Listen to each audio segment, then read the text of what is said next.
नमस्कार, मैं doctor Amit Kesarwani, founder and director अनुसंधान एकेडमी सिविल लाइंस इलाहाबाद। आप सब लोगों का अनुसंधान एकेडमी के यूट्यूब चैनल पे हार्दिक स्वागत व अभिनंदन करता हूँ। स्टूडेंट्स, आज हम कम्युनिकेशन यूनिट जो कि teaching and research aptitude first paper UGC net का महत्वपूर्ण यूनिट है, उसके कुछ महत्वपूर्ण क्वेश्चन जो पिछले 15 सालों में आए हैं उन पर डिस्कशन करेंगे। इससे पूर्व में मैंने कुछ क्वेश्चन डिस्कस किए हैं जिसकी कुछ वीडियोस मैं अपलोड कर चुका हूं। नाउ आज उसी प्रक्रम में उसी सीरीज में जुड़ते हुए कुछ और क्वेश्चंस का डिस्कशन हम करने जा रहे हैं। स्क्रीन को शेयर करते हुए आप लोग हमारे साथ चलिए, हम आपको सीधे क्वेश्चन शीट पे ले चलते हैं। आपके सामने क्वेश्चंस हैं जो कि नवंबर 2017 में आए हैं, 18 में आए, क्रम में है। 5 नवंबर 2017 का क्वेश्चन एक बेहद इंपॉर्टेंट क्वेश्चन जो ग्रेप वाइन संप्रेषण से संबंधित। ग्रेप वाइन संप्रेषण यानी grapevine communication, as you all know that, एक इस प्रकार का कम्युनिकेशन होता है जो अफवात्मक संचार होता है, जिसमें हम कम्युनिकेट करते हैं परंतु हमारा उद्देश्य स्थिर नहीं होता। हमारा उद्देश्य उस बात को कम्युनिकेट करना होना जरूरी नहीं है। कभी कभी अफवाह में, कभी कभी अनचाहे रूप से भी वह संचारित हो जाता है। यहाँ क्वेश्चन आया है, ग्रेप वाइन संप्रेषण किसका बेहतर उदाहरण है? Grapevine communication is the best example of, यानी ग्रेप वाइन कम्युनिकेशन किस प्रकार का संचार है। यहाँ पर 4 विकल्प दिए गए हैं। पहला विकल्प है अनौपचारिक संचार यानी फॉर्मल कम्युनिकेशन। दूसरा विकल्प है अनौपचारिक संचार, दैट इज इनफॉर्मल कम्युनिकेशन। तीसरा विकल्प है चक्रीय संचार, सर्कुलर कम्युनिकेशन। चौथा विकल्प है बोधात्मक संचार, परसेप्टिव कम्युनिकेशन। अगर हम देखें तो अभी मैंने आपसे डिस्कस किया कि ग्रेप वाइन कम्युनिकेशन कोई प्लान्ड कम्युनिकेशन हो ये जरूरी नहीं है। वैसे कई बार हम ग्रेप वाइन को एक औजार के रूप में जरूर प्रयोग करते हैं, जैसे किसी कंपनी की वैल्यू या शेयर को गिराने के लिए दूसरी कंपनी की वैल्यू और शेयर को बढ़ाई कर देना, बढ़ान उसका गुणगान कर देना, उसकी व्याख्या करना, दूसरी कंपनी की निंदा करना, इस प्रकार से लोगों को प्रभावित करना, लोगों को अपनी भावनाओं के कहा जाए कि अनुरूप ढालना, ताकि दूसरी व्यक्ति को किसी से बेहतर साबित किया जा सके जो कि वास्तविक में ना हो। तो इस प्रकार के संचार को हम जनरली ग्रेप वाइन कम्युनिकेशन कहते हैं। लेकिन इसको हम करने के लिए कोई प्रक्रिया या कोई क्लासरूम नहीं अपनाते। ये अफवाह है और अफवाह जरूरी नहीं है कि वो किसी प्रक्रम के रूप में किया जाए या किसी प्लान रूप से किया जाए। इसलिए इसे हम अनौपचारिक संचार का उदाहरण मानेंगे, यानी it is said to be informal communication. Clear? समझ में आया आपको? क्लियर है? Yes, sir. Okay okay. Now we shall move to the next question. हमारा अगला क्वेश्चन है वो कथन कारक से संबंधित है। तो कथन कारक के क्वेश्चंस में मैं जनरली आपको एक सलाह दूंगा कि आपको कथन पढ़ना होता है, कारक बाद में पढ़ना होता है, क्योंकि पहले कथन को पढ़िए, कथन को पढ़ने के बाद उस पर विचार कीजिए कि उसका कारक क्या हो सकता है, और फिर उसके बाद कारक अगर समान होगा तो इसका मतलब हमने सही दिशा पकड़ी है, और फिर उदाहरण, फिर आंसर, उसका उत्तर रेशनल होगा, तार्किक होगा। चलिए, कथन है, कक्षा में कुशल ढंग से संप्रेषण करना एक स्वाभाविक क्षमता है।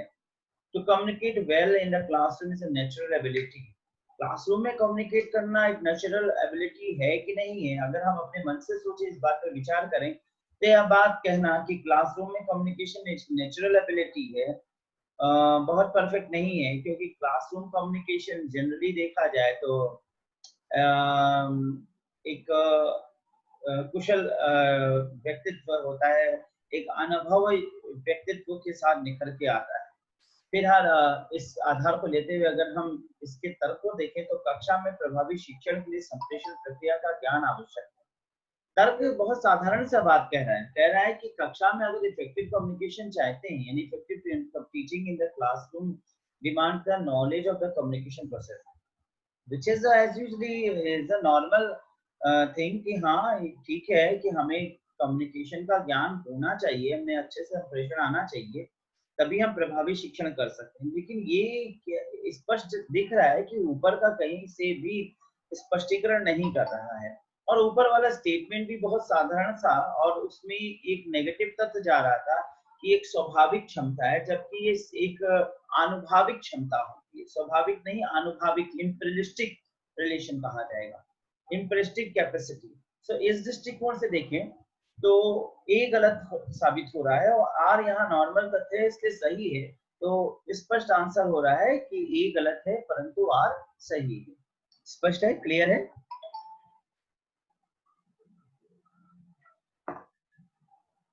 क्लियर स्टूडेंट्स, मूव करें आगे।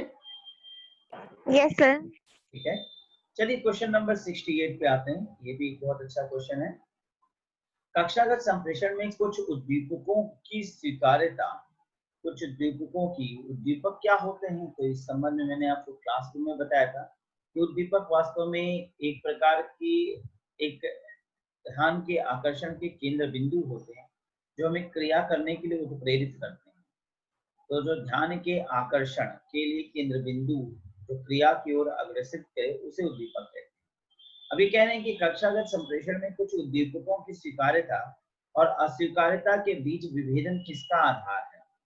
यानी हम एक बार इंग्लिश में पढ़ देते हैं। Differentiation between acceptance and non acceptance of certain stimuli in classroom communication is the basis of. इसका मतलब हुआ कि जब हम क्लासरूम कम्युनिकेशन करते हैं तो कुछ उद्दीपकों को स्वीकारते हैं, यानी कुछ उद्दीपकों को, उद्दीपक जो हमें ध्यान की ओर आकर्षित करते हैं, और कुछ को नहीं ध्यान देते, यानी कुछ का ध्यान देना और कुछ का ध्यान ना देना किस प्रकार की तर्क के आधार पर निर्भर है। तो अब यहाँ पर अगर हम देखें तो ध्यान से या ध्यान ना देना, तो स्पष्ट है कि हम किस पर ध्यान देते हैं उसका चयन करते हैं।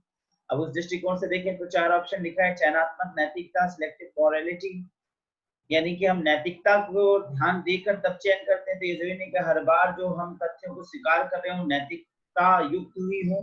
दूसरा है निष्पादन की चयनात्मक नैतिकता, यानी सिलेक्टिव एक्सपेक्टेशन ऑफ परफॉर्मेंस, कि हमें क्या रिजल्ट, कौन सा हमें रिजल्ट दे रहा है, और नैतिक रिजल्ट जिसमें निकल रहा हो, यानी मोरल रिजल्ट जिसमें निकल रहा हो वही इफेक्टिव होगा और उसी को हम अपनाएंगे। तो ये भी नहीं कह सकते कि हाँ वही इफेक्टिव होगा हम उसी को अपनाएंगे। तो यहाँ पर तीसरा बात कहता है कि साथी समूह के साथ चयनात्मक संबद्धता, selective affiliation to peer group. अब साथी समूह का मतलब क्या होता है कि जिन साथियों के मध्य हम रह रहे हैं, जिन साथियों के मध्य हम रह रहे हैं, यानी पीयर ग्रुप, यानी जिनको हम लाइक करते हैं, जो हमारे फ्रेंड सर्किल के अंतर्गत आते हैं। ठीक है, तो उनको हम यहाँ पर उनके अनुसार उनको सोचते हुए,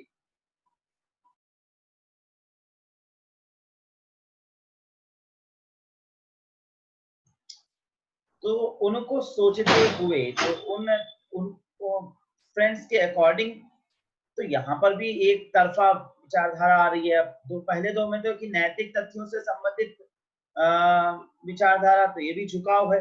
तीसरा भी जो है वो पीयर ग्रुप्स की ओर झुकाव के दर्शा रहा है। लेकिन चौथा स्पष्ट कह दे रहा है कि जिस पर ध्यान केंद्रित हो, सेलेक्टिव अटेंशन, यानी जिस पर हमारा ध्यान केंद्रित हो, हम अपने ध्यान युक्त चीजों को अपनाते हैं।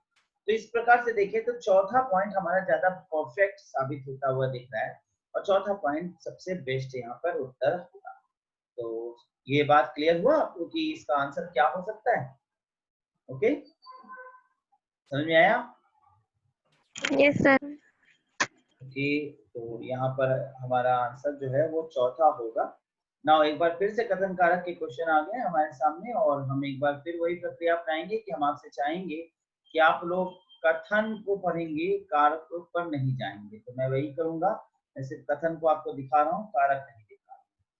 सो यहाँ पर कक्षागत संप्रेषण एक क्रियान्वितकारी प्रक्रिया है, ट्रांजैक्शनल प्रोसेस। क्लासरूम कम्युनिकेशन एक ट्रांजैक्शनल प्रोसेस है। ट्रांजैक्शनल का मतलब होता है कि एक सीधी रेखा से चलने वाली प्रक्रिया, एक व्यक्ति से दूसरे व्यक्ति की ओर अग्रसारित होने वाली प्रक्रिया। इस दृष्टिकोण से देखा जाए तो क्लासरूम कम्युनिकेशन एक ट्रांजैक्शनल प्रोसेस दिखाई देता है। अब क्या ये होता है ट्रांजैक्शन? तो हाँ, एक टीचर से स्टूडेंट के बीच में ट्रांजैक्शन होता है। अब अगला अगर हम इसका वो पढ़ें तो पहला तो बात हमें समझ में आ रहा है, और तर्क इसका ये होना चाहिए कि भाई होता है, और क्योंकि तभी शिक्षण हो सकता है। लेकिन तर्क क्या दिया इसको पढ़ते हैं। कोई भी शिक्षक इस मान्यता के अंतर्गत कार्य नहीं करता कि छात्रों की अभिक्रियाएं स्वोद्देश्य होती हैं। पहली बात तो जो तर्क दिया है वो अभिकथन का एक्सप्लेनेशन भी नहीं है। अगर आप सोचें तो तर्क है वो अभिकथन का एक्सप्लेनेशन भी नहीं है। तर्क सीधी सीधी बात कह रहा है और एक स्वोद्देश्य एक नेगेटिव बात कह दे रहा है। तर्क कह दे रहा है कि जो टीचर्स स्टूडेंट्स को पढ़ाते हैं वो ये नहीं सोचते हैं कि स्टूडेंट्स है वो पर्पसिव सोच रहे हैं, जबकि ऐसा नेगेटिव बात कह रहे हैं। स्टूडेंट्स हमेशा पर्पसिव होते हैं, ऐसा मानकर टीचर को पढ़ाना चाहिए। टीचर जब भी स्टूडेंट्स को पढ़ाएगा तो ये सोच के पढ़ाएगा कि स्टूडेंट पर्पसिव है, यानी वो उद्देश्य मूलक क्रिया कर रहे हैं। अब हम ये कैसे सोच सकते हैं कि स्टूडेंट्स की क्रियाएं निरुद्देश्यपूर्ण है? तो इस पॉइंट ऑफ व्यू से अगर हम चलें तो जाहिर सी बात है कोई भी शिक्षक इस मान्यता के अंतर्गत कार्य नहीं करता कि छात्रों की अभिक्रियाएं स्वोद्देश्य होती है। यह बात गलत है क्योंकि प्रत्येक शिक्षक या शिक्षक हमेशा इस मान्यता के अंतर्गत कार्य करते हैं कि छात्रों की अनुक्रियाएं उद्देश्यपूर्ण स्वोद्देश्यपूर्ण होती है, पर्पसिव होता है।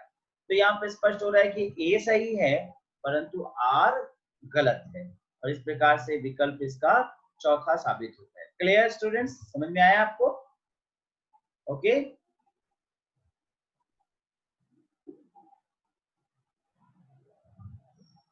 फीडबैक देते रहिए। क्लियर है, समझ में आ रहा है? Yes, sir. ठीक है, वेरी गुड। नाउ अब हम एक और क्वेश्चन पे चलते हैं, ये भी बढ़िया क्वेश्चन है। Question number 70। मानव संप्रेषण प्रक्रिया के विवरण के लिए निम्नलिखित में से कौन सा कथन समुचित सही है? Which of the following set of statements is correct for describing the human communication process? Question काफी थिंकिंग वाला है, यहाँ पर हमें सोचने पर मजबूर होना पड़ेगा। जो वाक्य लिखे हैं उन पर चिंतन करने की जरूरत है। क्वेश्चन फिर से है कि which of the following set of statements, यानी कुछ 4 स्टेटमेंट्स ऐसे हैं जो ये दर्शाते हैं, जो सही साबित होंगे इस संबंध में ह्यूमन कम्युनिकेशन प्रोसेस, जो मानव की संचार प्रक्रिया को साबित करते हैं, उनका विवरण हो रहा है। तो चलिए देखते हैं कि मानव की संचार प्रक्रिया को साबित करना मतलब मानवीय संचार के संबंध में सही तथ्य है, मानव के संचार के संबंध में। ऑप्शन पॉइंट नंबर ए है अशाब्दिक संप्रेषण विचारों को उद्दीप्त कर सकते हैं। बिल्कुल कर सकते हैं। Non verbal communication can stimulate ideas, बिल्कुल। वही इशारे विचारों को प्रभावित करते हैं। वही इशारे भी तो बहुत कुछ होते हैं जो आपको बहुत कुछ विचार डालते हैं। तो नॉन वर्बल कम्युनिकेशन करते हैं, उद्दीप्त करते हैं, ये सही है, ये सही है। बीए संप्रेषण एक अर्जित क्षमता है, बिल्कुल सही बात यहाँ पे कहने हैं। अगर आप इससे पहले के उस क्वेश्चन पे जाइए जिसमें कहा गया कि कक्षा संप्रेषण एक स्वाभाविक क्षमता है, तो वो गलत था, क्योंकि संप्रेषण क्या है, एक अर्जित क्षमता होती है। हम इसे क्वालिटी को मेंटेन करते हैं, हम इसको कहा जाए सीखते हैं, इसलिए अर्जित है। हम बेहतर रूप से बोलना सीखते हैं, कला है एक प्रकार का। तो यहाँ पर बी जो है स्टेटमेंट सही है, ए स्टेटमेंट सही है, बी स्टेटमेंट सही है। सी क्या कह रहा है? संप्रेषण एक सार्वभौम समाधान नहीं है। Communication is not a universal Panacea, यानी सभी समस्याओं का समाधान कम्युनिकेशन ही नहीं है। अब यहाँ पे समझिएगा, जब हम यूनिवर्सल पैनेसिया की बात कर रहे हैं तो सार्वभौम समाधान ही नहीं है, क्योंकि जरूरी की सारी चीजें कम्युनिकेशन से ही स्पष्ट हो सकता है। कुछ चीजें बिना बोले भी होती हैं और उनसे उनका हल निकलता है। तो सभी जगह इसका उत्तर नहीं लगेगा, सभी जगह ये नहीं सार्वभौम सत्य होगा। अब यहाँ पे आपको लग रहा होगा क्यों नहीं होगा, कम्युनिकेशन क्यों नहीं हो सकता? सार्वभौम सत्य वर्ड जो लिखा है इसकी वजह से ये नहीं होगा। जैसे मान लीजिए हमने कहा कि शिक्षा एक सार्वभौम समाधान है, तो यह स्पष्ट है कि शिक्षा क्या है, एक सार्वभौम समाधान है, यूनिवर्सल सॉल्यूशन है, पैनेसिया है। परंतु यहाँ पर कह रहे हैं कि संप्रेषण जो है वो एक यूनिवर्सल समाधान नहीं है। तो ये बात यहाँ पे इस बात को समझिए कि संप्रेषण क्या है, यूनिवर्सल समाधान नहीं है। बात सही है, क्योंकि बिना संप्रेषण के बहुत कुछ होता है, बहुत कुछ कहा जा सकता है, बहुत कुछ समझाया जा सकता है और बहुत से रास्ते निकल सकते हैं। इन पॉइंट ऑफ व्यू से देखा जाए तो ये सी एक मजबूत तर्क के साथ स्वीकार करना हमारी मजबूरी हो रहा है। लेकिन फिर भी अगर हम सी को बगल रख दें और दूसरे ऑप्शन पे चलें, ए और बी के बाद अगर हम दूसरे ऑप्शन को ऑप्ट करें, ई पे चलें, डी पे चलें, तो संप्रेषण खंडित नहीं हो सकता। Communication can not break down. यह बात गलत है। कम्युनिकेशन खंडित होता है भैया, अभी बोल रहा हूँ, कोई काम आ जाएगा रुक जाएगा, फिर मैं बोलूंगा रुक जाएगा, तो जाहिर सी बात है कम्युनिकेशन खंडित होता रहता है। तो यह बात कहना गलत है कि कम्युनिकेशन खंडित नहीं हो सकता। डी गलत हो गया यहाँ पर। अगर हम ई पे जाएं तो अधिक संप्रेषण का अर्थ छात्रों द्वारा अधिक प्रभावी अधिगम है।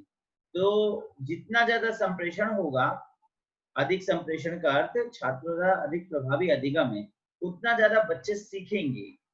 बहुत स्लाइड तर्क दे दिया है, गलत कह पाना मुश्किल हो पा रहा है, लेकिन बहुत सही भी कहना मुश्किल है।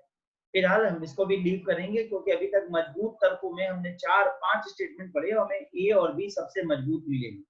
सी कंफ्यूजियस था और ई भी बड़ा कंफ्यूजियस पॉइंट पे है।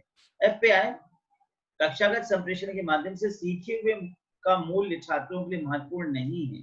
Value of what is learn through classroom communication is not an issue for students. यानी क्लासरूम कम्युनिकेशन में जो मूल्य बच्चे सीखते हैं वो स्टूडेंट्स के लिए महत्वपूर्ण नहीं होती। अब आप सोचिए जरा सा, कई एक बिंदु यहाँ कंफ्यूजन है। यानी कई बार ऐसा होता है कि क्वेश्चन बनाने वाले पेपर सेटर्स हमें ऐसा लगता है कि क्वेश्चन गलत सा बना देते हैं। एफ बड़ा नेगेटिव सा जा रहा है, बहुत नेगेटिव सा जा रहा है कि कक्षागत संप्रेषण के माध्यम से सीखे हुए का मूल्य छात्रों के लिए महत्वपूर्ण नहीं होता, जबकि ऐसा होता है कि कक्षागत क्लासरूम कम्युनिकेशन में जब जो बच्चों को वैल्यूज सिखाए जाते हैं, उनके अंदर जो प्रिंसिपल्स विकसित किए जाते हैं, उनके बड़े काम आते हैं, उनके लाइफ पर में यूजफुल रहते हैं।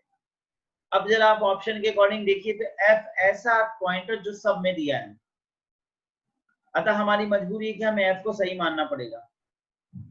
अब एफ हमारा सही है और ए और बी हमारा सही है।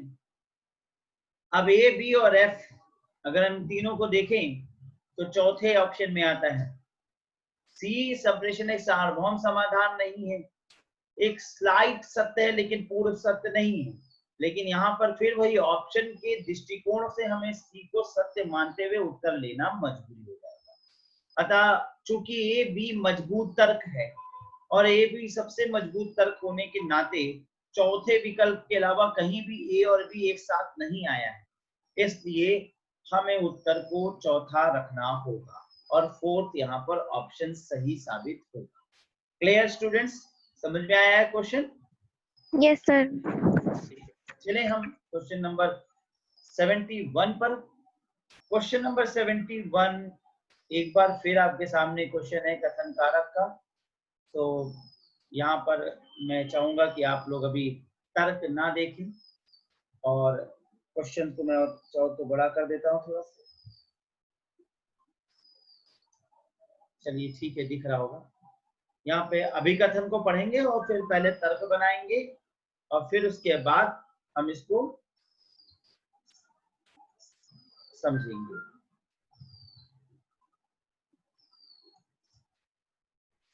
चलिए, जुलाई 2018 का आया क्वेश्चन है, शिक्षक द्वारा कक्षा में छात्रों को दिए गए आरंभिक संदेशों का बाद में अंतःक्रिया स्थापित करने के लिए महत्वपूर्ण होना आवश्यक नहीं है। एकदम गलत बात कह दिया आप। The initial message to students in the classroom by a teacher need not be critical to establish interaction later, because ये गलत बात है। तो इस पर because क्या लगाना, क्योंकि हम देखते हैं कि जो टीचर है स्टूडेंट्स को इनिशियल बातें कहता है, यानी प्रारंभ में जो संदेश देता है, उसका बाद में इंटरेक्शन में बहुत बड़ा महत्वपूर्ण स्थान होता है। इंटरेक्शन, क्लासरूम इंटरेक्शन में बहुत इंपॉर्टेंट होता है, क्योंकि अगर प्रारंभ में जो निर्देश दिए जाए उन निर्देशों के अनुसार देखा जाए तो पूरा क्लासरूम कम्युनिकेशन होता है। जैसे मान लीजिए मैंने आपको निर्देश दिया कि भाई आप बीच में ना बोलेंगे, जब मैं आपसे पूछूंगा तो आप हमें अपने उत्तर दीजिएगा, विकल्प पूछिएगा या अपने प्रश्न रख लीजिएगा।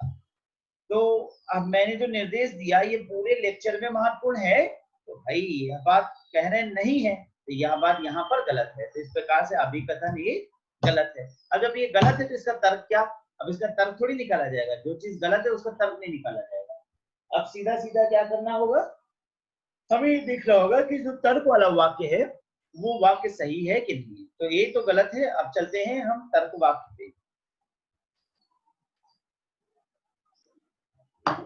तर्कवाद कह रहा है कि संप्रेषण प्रक्रिया का अपेक्षाकृत अधिक नियंत्रण का निहितार्थ छात्रों द्वारा अधिगम पर अपेक्षाकृत अधिक नियंत्रण है। मोर control over the communication process means more control over the students learning. अब देखिए कॉन्ट्राडिक्टरी स्टेटमेंट है। अगर हम इससे ठीक पहले वाले क्वेश्चन में जाएं और एफ ऑप्शन को देखें तो कक्षागत संप्रेषण के माध्यम से, कक्षागत संप्रेषण के माध्यम से,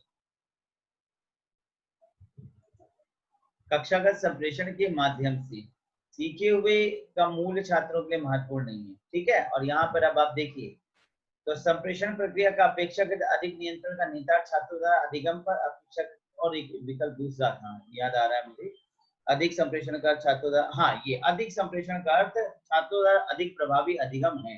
जितना ज्यादा कम्युनिकेशन होगा उतना ज्यादा लर्निंग होगी।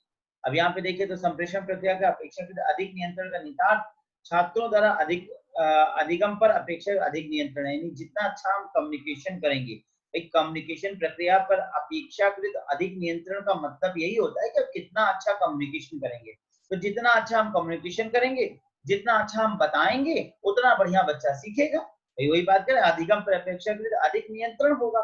तो जितना अच्छा हम बात बताएंगे, जितना अच्छा हम बच्चे को टीच करेंगे, उतना बेहतर स्टूडेंट सीखेगा। तो इस पॉइंट ऑफ व्यू से देखें तो यहाँ पर स्पष्ट हो जाता है कि more control over the communication process means more control over the students are learning. स्पष्ट है, तो यहाँ पर आंसर ए गलत निकल रहा है और आर सही साबित हो जाता है। क्लियर स्टूडेंट्स, ये बात समझ में आ रही है आपको? Yes sir. ठीक है, चलते हैं हम लोग अगले क्वेश्चन पे। तो हमारा अगला क्वेश्चन फिर एक बार कथन विकथन पे आधारित है। तो मैं स्क्रीन थोड़ी छोटी कर देता हूँ।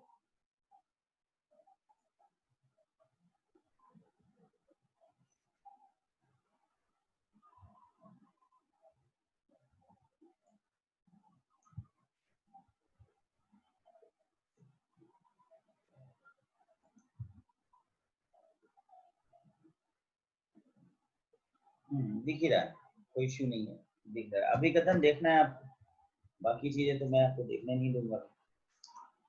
तर्क तो आपको सोचना है।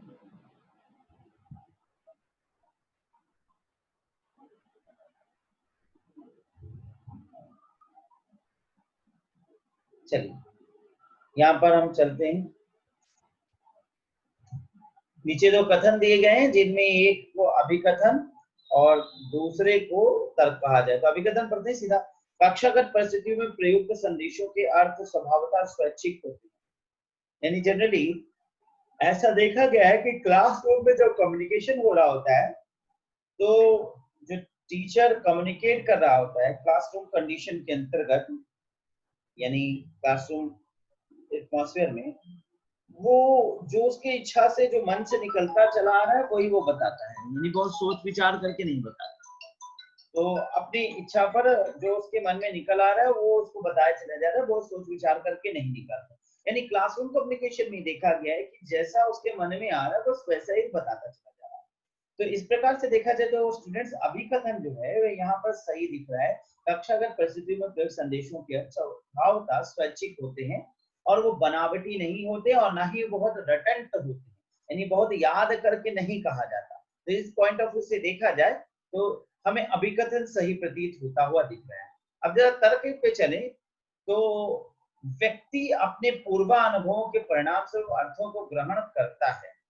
यह बात भी काफी हद तक सही है और पूर्व अनुभव के आधार पर ही वह स्वैच्छिक रूप से अपनी बातों को कहता चलता है। तो इस दृष्टिकोण से देखा जाए तो पूर्वानुभवों के आधार पर परिणाम पर वो अपनी बातों को मीनिंग प्रकट करता है, मीनिंग देता चलता है। So here it is clearing that A and R both statements are right and A is the right explanation, R is the right explanation of A. यानी यार दोनों सही है परंतु और R एक ही सही व्याख्या है। तो यहाँ पे इस दृष्टिकोण से देखें तो पहला विकल्प सही है। क्लियर है, आपको समझ में आया? Yes sir. Yes, sir. Okay, very nice. Now we will move to the next question number 73. Again we have a next question on कथन कारक। तो कथन कारक देख रहे हैं कि कितना ज्यादा कथन कारक के क्वेश्चंस आए हैं और ये जुलाई 2018 के क्वेश्चन कथन कारक से ही भरे हुए हैं पूरे। तो फिर एक बार मैं अभिकथन पढ़ूंगा, अभिकथन पढ़ता हूँ और आप भी ऐसे ही पढ़ेंगे एग्जामिनेशन में कि अभिकथन पढ़ेंगे, तर्क नहीं पढ़ेंगे। अभिकथन पढ़ने के बाद मन ही मन सोचेंगे क्या ये ठीक है, ये ठीक है तो इसका तर्क क्या हो सकता है, और फिर उसके बाद तर्क पढ़ेंगे। तो चलिए फिर एक बार अभिकथन एक कक्षागत परिस्थितियों में संप्रेषण का एक सांस्कृतिक आयाम होता है। Classroom communication as a cultural dimension. Cultural, पहली बात तो संस्कृति क्या होता है, सबसे इंपॉर्टेंट ये है कि संस्कृति क्या होता है। तो मैंने आप लोगों को टीच किया है, अगर किसी को याद हो तो मुझे एक बार बताए संस्कृति की परिभाषा, उपयुक्त परिभाषा जो मैंने आप लोगों को पढ़ाया है। व्हाट इज कल्चर, संस्कृति क्या है, अगर किसी को याद है तो बताए। व्हाट इज कल्चर, जल्दी जवाब दीजिए। सर, अब तक का सीखा हुआ ज्ञान। बिल्कुल बिल्कुल, अच्छा आप लोगों ने सीख लिया, मेरे इस एक लाइन स्टेटमेंट को लर्न कर डालिए, और मुझे अच्छा लगता है कि आपने याद रखा है। Whatever we have learned till now, inherited from our ancestors, transmitted to generations, is known as culture। वो जो भी अब तक मानव ने सीखा जब से उसकी उत्पत्ति हुई और वह हस्तांतरित करते चला आया अपनी संतति को, वो उसकी संस्कृति कहलाती है। तो इस प्रकार से क्लासरूम कम्युनिकेशन में जो संप्रेषण हो रहा है वो उसने सीखा और अपने पूर्वजों से उसको प्राप्त किया है। इस प्रकार से एक संस्कृति का आयाम है, यानी संस्कृति के दृष्टिकोण से देखा जाए एक सांस्कृतिक विश्लेषण है, सांस्कृतिक ज्ञान है। यह बात तो सही है, और यह बात सही है तो तर्क क्या हो सकता है कि हाँ ये संस्कृति, ये क्योंकि संस्कृति, तर्क ये हो सकता है कि संस्कृति के तहत देखिए कि व्यक्ति ने जो सीखा है वही उसको प्राप्त होता है और वो हस्तांतरित होता रहता है। यह भी हो सकता है कि कक्षा परिस्थितियों में व्यक्ति जो भी करता है वो पहले से उसके पूर्वानुभव से निकलता है। चलिए दो तीन बातें मेरे मन मस्तिष्क में आई और अब हम तर्क को पढ़ते हैं। आस्थाएं, आदतें, रीति रिवाज, भाषाएं, संप्रेषण की सांस्कृतिक विशेषताएं, बिल्कुल ठीक बात कह दी और स्पष्टीकरण भी बन गया। तो जो बिलीव्स है, हैबिट्स है, कस्टम्स है, लैंग्वेजेस है, सब कुछ कल्चरल कैरेक्टरिस्टिक्स है, और कल्चरल कैरेक्टरिस्टिक्स यानी संस्कृति के तहत हमने प्राप्त किया है, और इसी को हम सांस्कृतिक आयाम के अंतर्गत प्रस्तुत करते हैं क्लासरूम कम्युनिकेशन में। तो स्पष्ट हो जा रहा है ए आर दोनों सही है और आर ए की सही व्याख्या कर रहा है। बढ़िया, समझ में आ गया। Yes sir. चलिए चलिए आइए आगे बढ़ते हैं, क्वेश्चन नंबर 74 पे चलते हैं। ये क्वेश्चन 22 जुलाई 2018 को आया। मैंने प्रयास किया था कि हर एग्जाम के क्वेश्चन को, जैसे जैसे क्वेश्चन एग्जाम में जिस जिस दिन हो रहा था, हर दिन के क्वेश्चन को मैं रिकॉर्ड करता चल रहा था। उसी प्रक्रम में ये मैंने रिकॉर्ड किया और सबको मैं सेव करता चल रहा था। तो ये एक एक दिन का क्वेश्चन आपको मिल रहा है, क्योंकि मार्केट में बड़ा मुश्किल है। चलिए आगे बढ़ते हैं। कक्षागत परिस्थितियों में शिक्षक और छात्र किसके बारे में निर्णय लेने हेतु स्वाहित के मुद्दों का उपयोग करते हैं? In a classroom situation, teacher and students use self-interest issues to judge। Question समझ में शायद आया हो, मैं फिर एक बार समझाना चाहूंगा, क्वेश्चन को समझिए। कक्षागत परिस्थितियों में शिक्षक और छात्र यानी क्लासरूम के सिचुएशन में टीचर है और स्टूडेंट है, किसके बारे में निर्णय लेने हेतु, किस बात के बारे में जज करने के लिए स्वहित के मुद्दों का उपयोग करते हैं। स्वहित यानी अपने फायदे की दृष्टिकोण से। तो अपने फायदे के दृष्टिकोण से वो क्या करते हैं, अपने फायदे के दृष्टिकोण से वो उन्हीं बातों को स्वीकार करेंगे जिस पर वो विचार करना चाहते हैं, यानी उनकी स्वीकार्यता, देयर एक्सेप्टेबिलिटी। यहाँ पर परफेक्ट आंसर निकल के आ रहा है कि जो वो स्वीकारना चाहेंगे उसको वो स्वीकारेंगे, अपने हित के अनुसार वो जिसको चाहेंगे उसी को एक्सेप्ट करेंगे।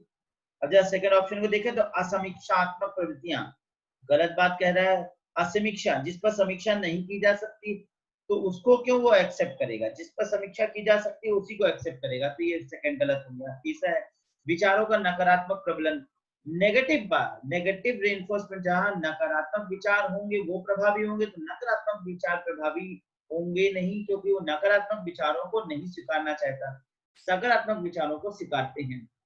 तो चाहे शिक्षक हो चाहे छात्र हो, सकारात्मकता पर चलते हैं, ना कि नकारात्मकता। नकारात्मक मतलब नेगेटिव बातें, जैसे मैं ये कहूँ कि चलो भाई पढ़ा तो रहा हूँ लेकिन तुम लोग शायद पास हो ना पास हो, मैं तो पढ़ा रहा हूँ, हो सकता है इसमें से आए ना आए, जो भी तुम पढ़ लो पास हो ना पास हो, चलो पढ़े चलो, वैसे तो भविष्य में नौकरी वोकरी लगना है लेकिन पढ़े चलो। तो मैं इतनी नेगेटिव बातें अगर कहूंगा तो ऐसे विचार जो है वो कहाँ से प्रबलित करेंगे? तो विचारों का नकारात्मक प्रबलन कहीं से स्वीकारा नहीं जाएगा। तीसरी गलत बात है। चौथा है बाह्य अशाब्दिक संकेत, एक्सटर्नल नॉन वर्बल क्यूज। तो एक्सटर्नल नॉन वर्बल क्यूज पे से ज्यादा इंपॉर्टेंट, अब पहला और चौथा दोनों सही हो सकता है लेकिन हम पहले को देखें तो ज्यादा तार्किक एनालिसिस है। अब देखिए कई बार ऐसा होता है कि क्वेश्चन दोनों सही आते हैं। यहाँ पर एक चीज मैं बता देना चाहता हूँ, कई बार क्वेश्चन दोनों सही आते हैं, कोई क्वेश्चन गलत, ऑप्शन हमेशा सही रहते हैं, कभी कभी ऐसा होता है कि चारों ऑप्शन सही है। ऐसी दशा में हमारे सामने एक समस्या आती है कि हम किसको ऑफ करें। तो एक सिद्धांत लगता है नकार से नकार और सकार से सकार, ये ध्यान रखिएगा, नकार से नकार और सकार से सकार। नकार से नकार ये negotiation to negotiation, negative to negative, जो सबसे ज्यादा गलत हो, अगर गलत ऑफ करना है तो गलत में सबसे ज्यादा गलत हो उसको ऑफ करो। और सकार से सकार यानी जो सबसे ज्यादा सही हो, सभी सही है तो उसमें जो सबसे ज्यादा क्लोज पॉजिटिव हो उसको ऑफ करो। इस दृष्टिकोण से यहाँ पे हम पहले और चौथे में एक प्रकार से देखें तो सही साबित हो रहा है, लेकिन पहले वाले में ज्यादा पॉजिटिवनेस जा रहा है कि क्या हम स्वीकारना चाहते हैं वो ज्यादा महत्वपूर्ण है, ना कि जो इशारे होते हैं वो महत्वपूर्ण है। तो इस पॉइंट ऑफ व्यू से देखें तो पहला पॉइंट यहाँ पर ज्यादा परफेक्ट साबित होते हुए दिख रहा है और आंसर यहाँ पे उन्हीं की स्वीकार्यता स्पष्ट हो रहा है। क्लियर स्टूडेंट्स, समझ में आया आपको? Yes sir. Yes sir. आशा है मजा आ रहा होगा आपको। Yes sir. Yes sir. चलिए, तो मैं कोशिश करता हूँ क्लासरूम फीलिंग बनी रहे और क्लासरूम में ना होते हुए भी क्लासरूम जैसा एहसास बना रहे। आइए क्वेश्चन नंबर 75 पे चलते हैं। 22 जुलाई 2018, कक्षागत परिस्थितियों में सूचना प्रक्रमण, अब लग रहा है एक जैसा क्वेश्चन दे रहा है बार बार, क्लासरूम टीचिंग पे, इफेक्टिव क्लासरूम टीचिंग पे क्वेश्चन दे रहा है बार बार। चलिए क्वेश्चन है, कक्षागत परिस्थितियों में सूचना प्रक्रमण को प्रभावित करने वाले चर हैं। What are the variables that affect the information processing in a classroom are. तो वो चर देखने हैं, यानी कि वो वेरिएबल्स देखने हैं जो कि क्लासरूम कम्युनिकेशन में इंफॉर्मेशन को प्रभावित करते हैं। यानी इस बात को समझिएगा कि जैसे मान लीजिए कि हम कोई बात क्लासरूम में कह रहे हैं, क्लासरूम में जब वार्तालाप चल रहा है तो कम्युनिकेशन को क्या क्या तथ्य बीच में, कुछ ऐसे चर जो प्रभावित करें, कुछ ऐसे तथ्य, कुछ ऐसी बातें जो प्रभावित करें। एक प्रकार से सोचिए तो मैंने जो आपको बैरियर्स पढ़ाया है, फैक्टर्स पढ़ाया है, वही यहाँ पर क्वेश्चन बन के आ रहा है। ठीक है ना? तो चलिए ऑप्शन को शेयर करते हैं और देखते हैं। तो ऑप्शन है प्रत्यक्षीकरण स्तर, परसेप्शन लेवल, यानी समझ का स्तर। अब व्यक्ति कितना ज्यादा समझ रहा है, तो एक तरह से देखें तो उसके समझने के स्तर बहुत लीस्ट काउंटेबल तथ्य है। ठीक है, समझने का स्तर इंपॉर्टेंट हो सकता है लेकिन ये बहुत लीस्ट काउंटेबल तर्क है, तो इसे हम साइड में रखेंगे, अभी हम इसको बहुत पॉजिटिव नहीं लेंगे। दूसरा है अर्जित आदतें, लर्न हैबिट्स, यानी उसे एक आदत है सीखने की। ये बहुत बड़ा एस्पेक्ट है, ये ध्यान रखिए कि जितना ज्यादा बालक सीखने के प्रति उत्सुक होगा उतना ज्यादा बेहतर वो रिजल्ट देगा। तो सबसे इंपॉर्टेंट होता है वो सीखने के प्रति उसकी कितनी उत्सुकता है, कितना ज्यादा वो सीखने के लिए ललायत है, तो उसके अंदर कितना ज्यादा सीखने के प्रति या सीखने की एक क्षमता या सीखने की एक आदत है। तो अगर स्टूडेंट के अंदर सीखने की क्षमता है, सीखने के प्रति एक ग्रैस्पिटी यानी कि एक हंगरनेस है, ठीक है ना, लर्न करने की आदत है किसी चीज को, तो बेहतर रूप से सीखेगा। मान लीजिए आप बिल्कुल इस वक्त बैठे हुए हो कि हमें सीखना है, जो हमें बताया जा रहा है उसे लर्न कर लेना चाहते हैं, हमें आ जाए, तो अगर ऐसी भावना रखकर आप सीखना चाहोगे तो जाहिर सी बात है आप बेहतर रिस्पॉन्स दोगे। तो ये एक फैक्टर है जो क्लासरूम कम्युनिकेशन को प्रभावित कर सकता है, तो मैं इसको बेस्ट मानूंगा। सेकंड ऑप्शन को यहाँ पर मैं, सेकंड पॉइंट को अभी तक मैं यहाँ पर सही रखूंगा। आइए चलिए तीसरे पे चलता हूँ, अभिवृत्तियां, आस्थाएं और मूल। अभिवृत्तियां, एटीट्यूड्स, तो एटीट्यूड के विषय में मैंने आपको काउंसलिंग में भी बताया था, जो स्टूडेंट्स मेरे से पढ़ रहे हैं और उनको मैंने काउंसलिंग में बताया था, एटीट्यूड सीखने की तीसरी अवस्था होती है। जनरली सीखने की 3 अवस्थाएं होती हैं। एक अवस्था होती है जिसमें हमारी रुचि से हमारा सीखने का विकास होता है, इंटरेस्ट डेवलप थिंकिंग शुरू होता है। इंटरेस्ट से ऊपर की दर होता है, वो होता है एप्टीट्यूड, यानी अभिक्षमता का स्तर। अभिक्षमता का मतलब होता है कि हम किस चीज में कितना गहराई से सोचते हैं और कितना ज्यादा रुचि लेते हैं, रुचि से बढ़ा हुआ दर कह सकते हैं। अब ये दोनों स्थितियां तब होती हैं जब जनरली हम कोई प्रोफेशन में नहीं होते, हम उस प्रोफेशन में आना चाहते हैं, यानी कि अभी हम उस फील्ड में जाना चाहते हैं। लेकिन एक तीसरी अवस्था होती है सीखने की, जिसे हम एटीट्यूड लेवल ऑफ लर्निंग कहते हैं, जिसमें हमारा सोच, हमारा व्यवहार हमारे प्रोफेशन में डिस्प्ले होने लगती है।